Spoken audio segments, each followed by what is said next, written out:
Biz burada hələ biz deyik, biz balaca bir cəmiyyətik burada. Bir neçə insan oturmuşuq burada. Əgər şərait bizim istəyimizə kim olsa, bizim istəyimiz burada hasıl olsa, biz burada bir-birimizdən düşman oluruz. Çünki mənim istəyim fərqli, sənin istəyin fərqli. Əgər Allah bu dünyanı, bu otaqdakı olan prosesləri bizim istəyimizə bıraxsa, iradəmizə, biz hərəmiz bir şey istəyirik. Fasad olardı.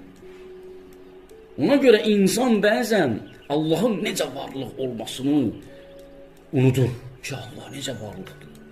Allah necə biridir. Allah nə əzəmətli bir varlıqdır. Allah nə əcib qərib işlər görür. Allahın işlərinə sən başa düşmək olmur, anlamaq olmur. Əslən sənə verilən beyin onu algılama gücündə deyil o işləri. Niyə belə oldu? Niyə oldu? Niyə o uşaqlar öldü? Niyə yandı məsələn? Bir şeyi ama insan dərk edir. Bir şeyi insan dərk edir. Dünya insan iradəsinə tabi olan bir dünya deyil. İnsan bu dünyanın təqdirinə tabi olaraq yaradılmışdır.